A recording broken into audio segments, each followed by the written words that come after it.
My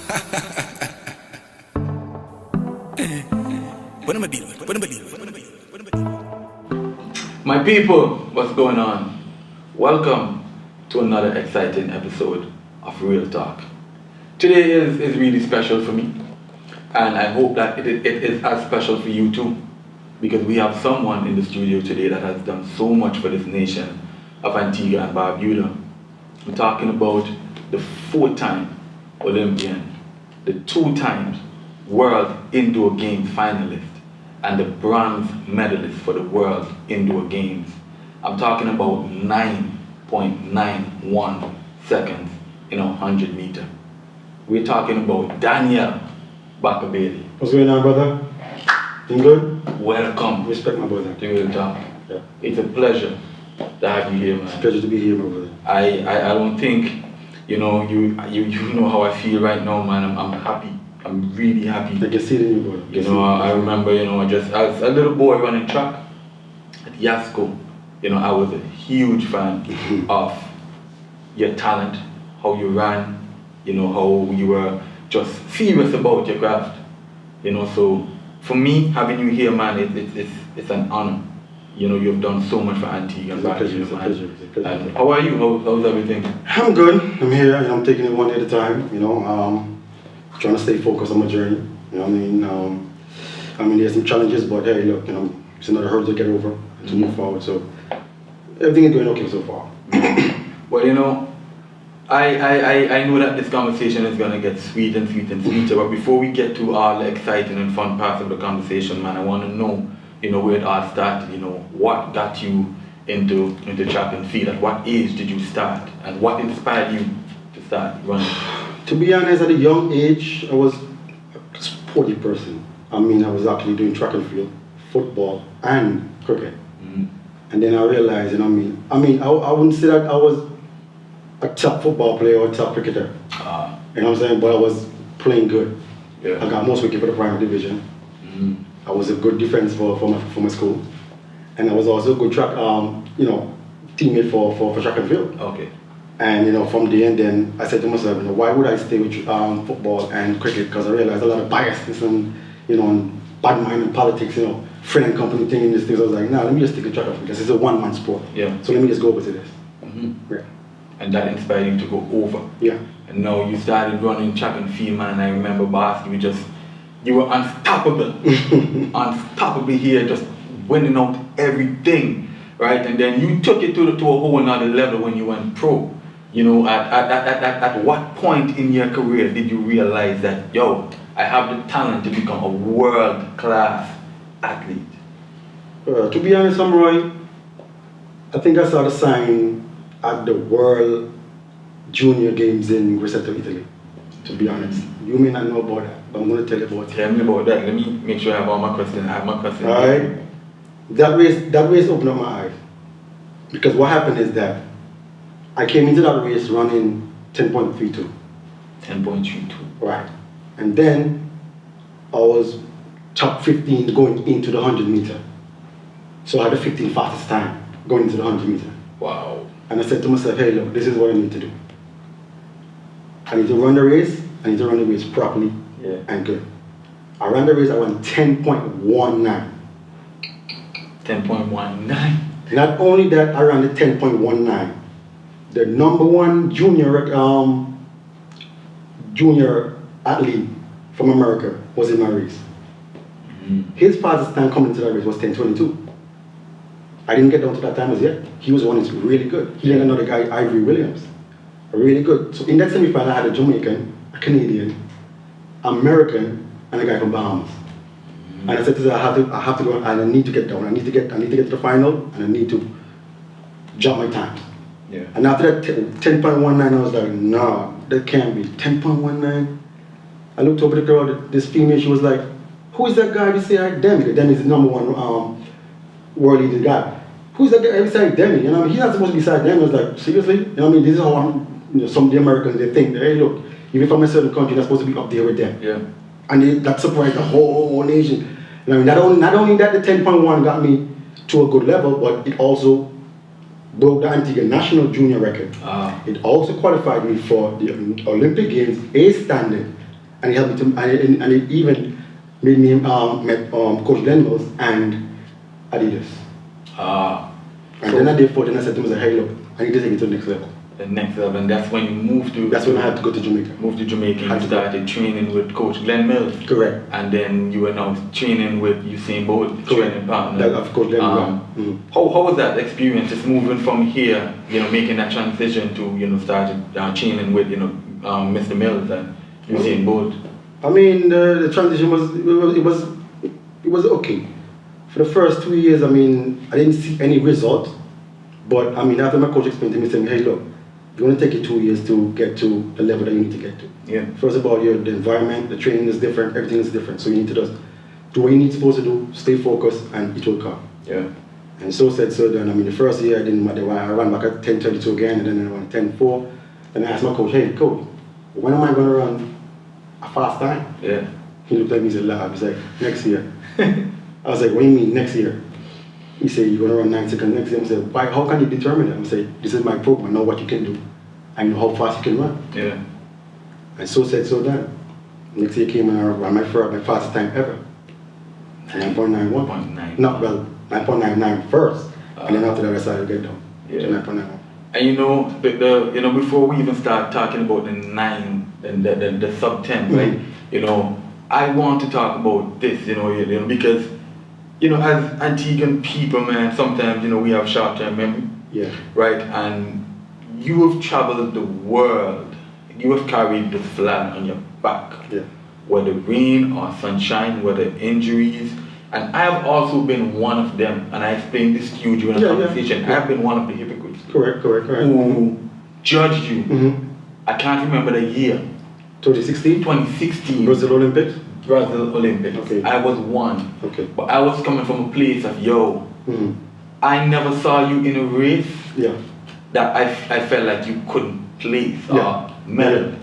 I was angry that I didn't get a chance to see you run, and I lashed out on Facebook just like everyone else. Yeah. Right?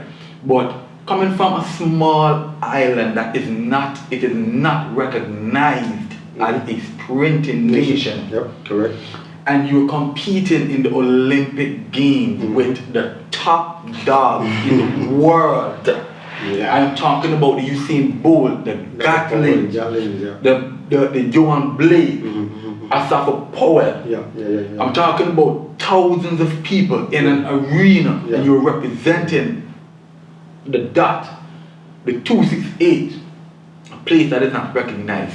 What gives you the strength and the courage to stand up alongside those guys? How do you feel? To be honest,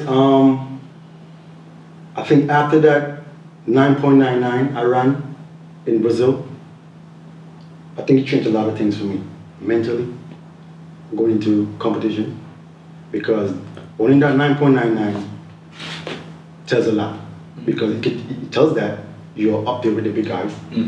Tells that you can beat these guys any given day, and I can tell you that. Yep. You can beat these guys because they can slip up. Yep. Consistency is the key. So if I keep running, so I said to myself, if I keep running the sub 10, which is 9 is 995, 996, 997, I'm well within the top 4 at all times. Yeah. Because sometimes you would have not even 995, then you go around 1005, and then you go around 999. So if you can stay in the range between 998 and 1005, you're good. Yeah. It can take you a very long way. Because they will slip up. Yeah. But you gotta be consistent. And like, how do you, just for any athlete that would be watching this, how do you prepare? What's the training process like? You're getting ready for the Olympics, the World Games, Boy, to be honest, Romar, it's crazy. I wouldn't say crazy, but it's challenging, it's hard. You gotta be dedicated, you gotta be focused, you gotta treat your body right. Things that you can and can't do, stuff like that, And I took it to a different level. When I started to train, I realized that the things that, I was doing back home in Antigua, it didn't really make any sense. Yeah. I was training, but I was actually training 3 days a week. Yeah. And then when I got to Jamaica, I started training 6 days a week. So it's a whole different ball game. And then I took that and I ran with it, and I said to myself, okay, this is what I need to do to get to the Olympic level. Or this is what I need to do to be a world-class athlete. And I need to put this training in, I need to finish the workout, I need to run consistent time, I need to beat guys that's faster than me. Yeah. At least 1 or 2 times to beat a very competitive athlete. Yeah. Wow. You know, Bakka, I tell you, right?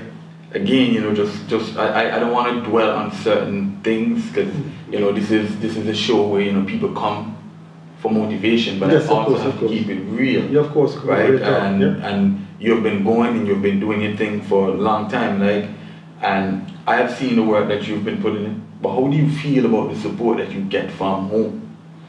Because I see people whenever they introduce you on the cameras when I'm watching the Olympics and they call Daniel Bailey, I see people going crazy in the stand. Yeah, I see people screaming for Daniel Bailey. Yeah, I mean that's just my fans overseas. You know what I'm saying? I mean I have wide a big fan base overseas, especially within Europe. Yeah. I mean I do get the support from Antigua people. Come on, yeah, of course. I'm local. I'm a born and bred Antiguan. Yeah. From the ghetto. You know what I mean? I mean to see a young upcoming Antiguan reach so far in track and field, I mean it's outstanding. Yeah. I mean and not just reaching there, you know, with the support of people, but reaching it by himself, you know what I'm saying? Mm-hmm. With just a couple, with a bit of 1 or 2 corporate sponsors and, you know, small. Can you slow down a little bit? When you said by yourself, I want to dirty up the water a little bit. Just a little bit. When you said by yourself, can you just explain that just a little bit? You don't have to go into detail, but just a little bit by yourself. Okay. A lot of people think that the government is contributing a lot to my life, or my career, I should say. Mm-hmm. And that is untrue.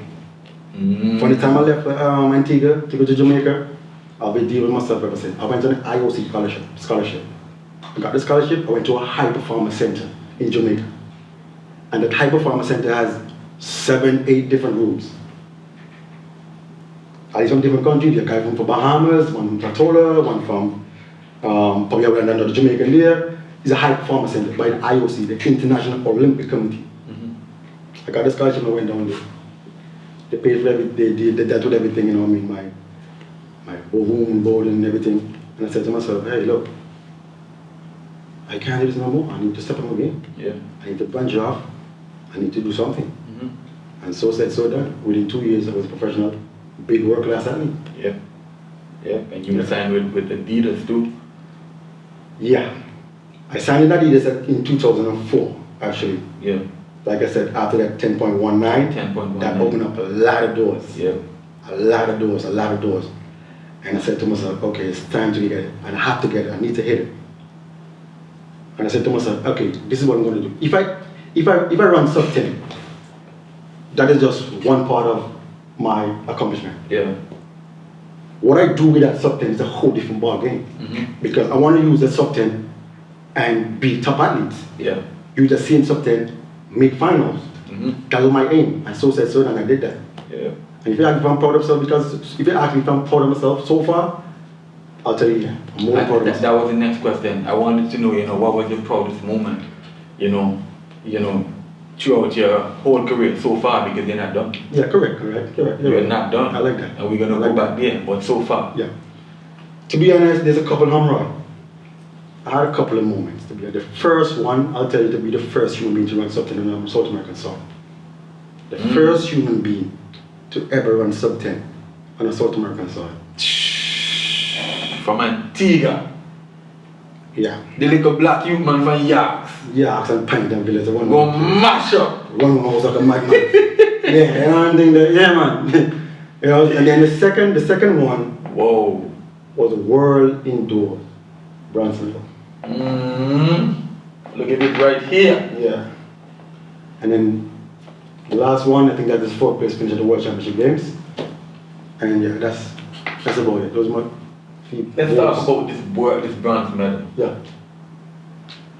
If I'm correct, I think you're the only athlete that won a World Indoor medal. Yeah. Correct. Yeah. From this correct nation. Correct. Yeah, you're right. This is no game. You wanna feel it? Yeah. Yeah, boy, this is even feel heavy. That's a really this is not a mile medal. Yep. That's my heart right there, bro. Work hard work and dedication. That's all right there, bro. Yep. World medal. World Indoor 2010. The only athlete from the 268 to have one of this. And that is so much to be proud of. Yep. It's a major accomplishment. And as much as that's in the past, it's something that will live with you forever. Correct. And it's something that the 268 should be proud of because we have a world indoor medal. Correct. A lot of islands around don't have that. We have one. Yeah. Right? Now, a few months ago, I read in an article, I don't know who put it out, I was on the radio that you retired. Mm-hmm. I saw it somewhere, either it was in the Observer newspaper, if I'm correct, that you retired. Mm-hmm. And then this year, I saw the next article stating that you're returning to track and field. Professional track and field. Yeah. You know, I'm happy that you're back, and I want to know what motivated the return. To be honest, I had this in the back of my mind for a very long time. Yeah. Longer than you talk. To be honest, I mean, like I said, I like to sit by myself and think about a lot of things. I mean, I spend a lot of time by myself. Yeah. Overthinking a lot of things. You know, what's happening around me, what's my next move, stuff like that. And I sat down, I mean, I was there watching the Diamond Leagues and all that stuff, you know, I mean, the championships and seeing my training partners out there, seeing the crowd, how they do, you know, that whole atmosphere, you know what I'm saying, the whole adrenaline, you know what I mean, a feeling came over me. Yeah. And I said to myself, yeah, I think I miss the sport. I really, really miss the sport. Mm-hmm. I miss the sport a lot, and I think I want to go back out there. And I think I'm going to go back out there and try and do my best. Yeah. Not try to do my best, but do my best. Mm-hmm. Based on my knowledge and my past experience, Yeah. through track and field, I think I'll stand a better chance now too. If not get better, we'll get close to where I was. Mm-hmm. Yeah.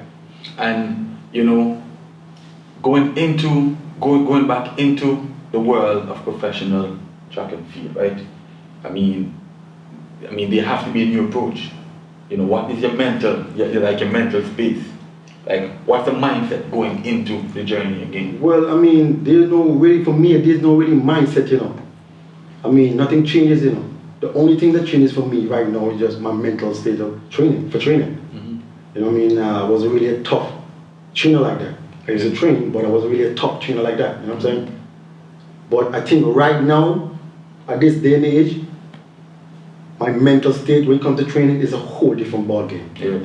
When it comes to competitive sport, which is the track and field, 100 meter with the big guys, nothing changes. Yeah. I think about it just like another training day. Mm-hmm. I take my training very seriously. Yeah. And the only thing I can hope for is to go there and do my best. And not only do that, just go there and have fun. And have fun. I think about having fun all the time.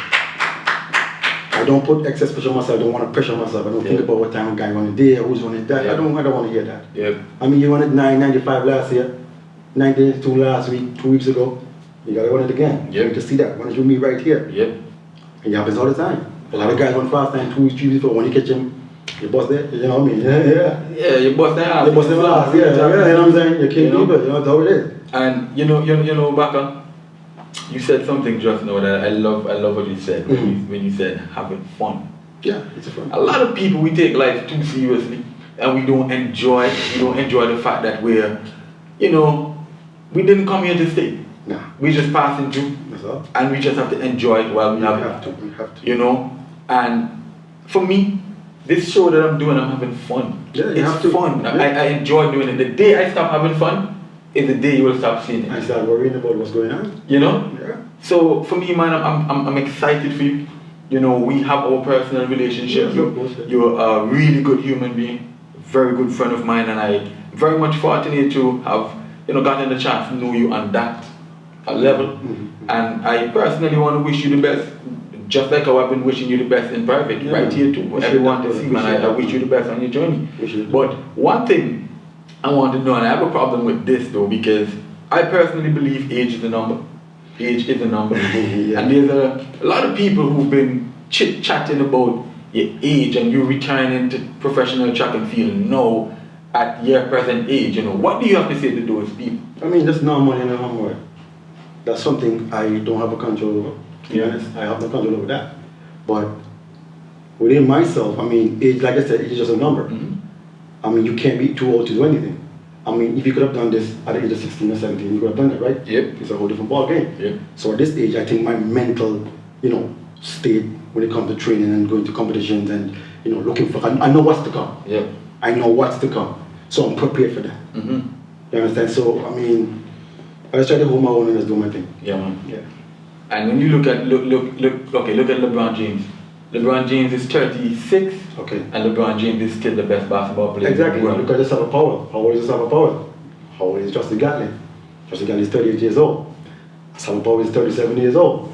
You know? How old is Nestor Card? Nestor Card is 36 years old. All right, then. How old is Daniel Bailey? Daniel Bailey is only 34 years old. All right then. 34 years old. And I think to me right now, I feel like I'm still 22 years old. Mm. I don't feel any older. I don't feel any younger. Yeah. I still feel the same, to be honest. Yeah, man. I still feel the same. You know, we're we're struggling in the 268 right now with some of our athletes, right? And I honestly would like to know, when you look at the future of track and field here in Antigua, as a man that has been doing it for so long, what do you think is the problem? Why do you think that we're not producing more athletes that is going out there and, performing? I mean, it starts from home, It starts from home. And I mean, for me, from my experience, I think that the athletes can't do it by themselves. That's number one. Mm-hmm. For me, I think that the government, the NOC, and the Athletic Association needs to come together as one to support these athletes, these young elite athletes. Athletes that's in the correct age, athletes that make in the correct finals, stuff like that. You got a group of them. If it's even 6 or 7 of them, you get a group of them, you put them in the program. You invest in these athletes. Because what do you invest? So you're going to get out. Yeah. You invest in these athletes. Everybody needs to come as one. You know what I mean? Here, there, somebody's over there, she's saying that, he's saying that, you know what I mean? We're too small for that. Yeah. We're too small for that. And that's why we're not really producing the kind of junior athletes like they're producing like when I was 18, 19 years old. Yeah. You understand? Yeah. Yeah, it's too much fight down, people talking about that, too much friend and company, it's crazy. You know what I mean? How can athletes train with this kind of, problems? Yeah. It's not healthy. And I think that a lot of the system makes it so much about them and not the athletes, not the betterment of the athlete. Yeah, exactly. It's killing the athlete. It's killing the athletes. When I look at even the training facilities that we have here. Yeah, it's sad. I'm going to say what I want to say. Of course, come on, boy. I think it's ridiculous. Of course it is. We don't have. It's pure nonsense. It's pure nonsense because everybody's thinking about themselves. Yeah. Nobody not thinking about the athlete itself. I think it's ridiculous.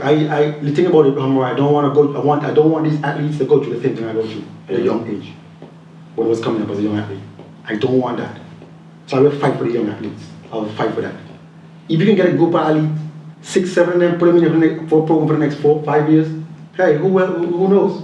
You may produce a next World Championship, 100-meter female athlete. You may produce the next 100-meter male athlete. You never know. Yep. Unless you invest, you have to go for it. You got to take risks in life. You have to take risks. That's a big problem. That's a big problem in you this have country. To, yeah. Everybody sit down and wait until everything is finished, and then they jump on board. They jump on board and they tag the Antigua flag on you. No. When you get there. No, that's not going to happen.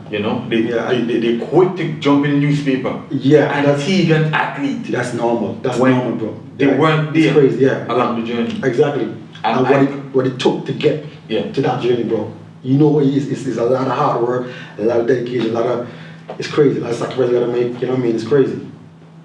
I pray to God that we get that Yasco back up and running so athletes can have the proper facilities. Yeah, of course. When you look at you have network and build relationships with all kind of athletes around the world that perfect. You would love to invite Antigua to have camps and of course. We can't do nothing here because nobody's gonna come here and they can't train. No, it's not making any sense. You know what I'm saying? Sports in the country is a very, very vital, it's a very, very good thing for the country. Yeah. You look at coronavirus, right? What's happening right now? Nobody can't do anything. There's no sports, there's nothing. You said the country's dead. Yeah. What when you see when sports started to pick up again, what happened? Country's lively again. Yeah. I guess the people in the higher heads or whoever can't see that. They have to invest. You have to invest. Don't wait until the final product is finished, then you come on board. That's nonsense. Don't do that. Well, they invest, nobody invests in what they want to invest And in. who they want. And who they want. That's all it is, bro. You know. So, my brother, I'm happy that we touched on that. You know, I'm excited that you're going back, and I wanted to talk about the Back is Back campaign, man. You know, that sounds fun. You know, can you give me a little? Yeah, it's just a back. Yeah, it's me. Just a Back is Back campaign. I mean, I was trying to, you know, develop a channel. You know, I mean, my fans, you know, to follow my journey to the next Olympics, whatever I made it or not. But I, you know, I think positive, so I know I'm gonna make it. Yeah. So, you know, it's a journey about my training, everything, and coming back. I'm going through everything. I'm going to record everything in my training session, my physiotherapy. I'm going to record everything leading up to the Olympics. So 1 year filming on my Instagram. I'm going to work on that.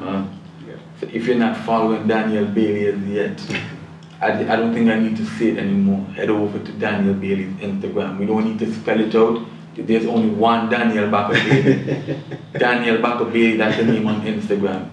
Alright, head on over there to follow the journey, be a part of it. Let's support our brother, because at the end of the day, his success is ours. Alright, and my brother, I am so thankful, you know, that you made the effort to come out today. No problem. I'm happy that I have this medal right here in my presence, and when I look at the specs, I see the 9.91 on it. You know, something that, you know, we as people have to hold on to, because that's the best we have right now.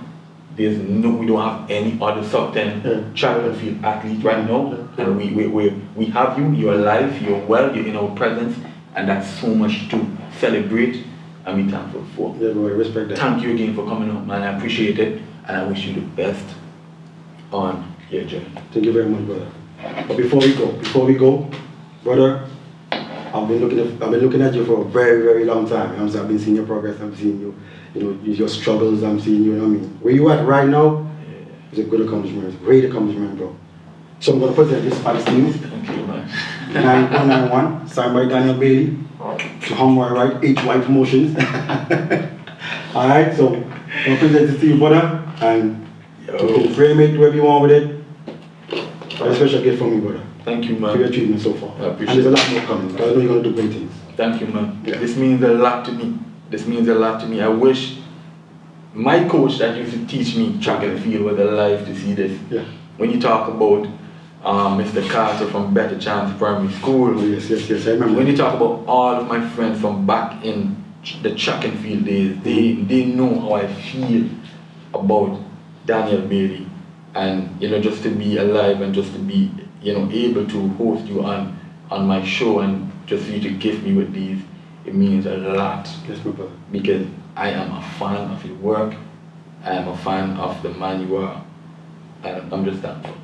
Appreciate it, man. Appreciate it, man. One love, man. Yeah, man. No problem. People, thank you so much, man, for taking the time out to check out this episode. Remember to like, share, most importantly, subscribe to the channel, because we have more amazing content coming your way. Way back. Stop this joke.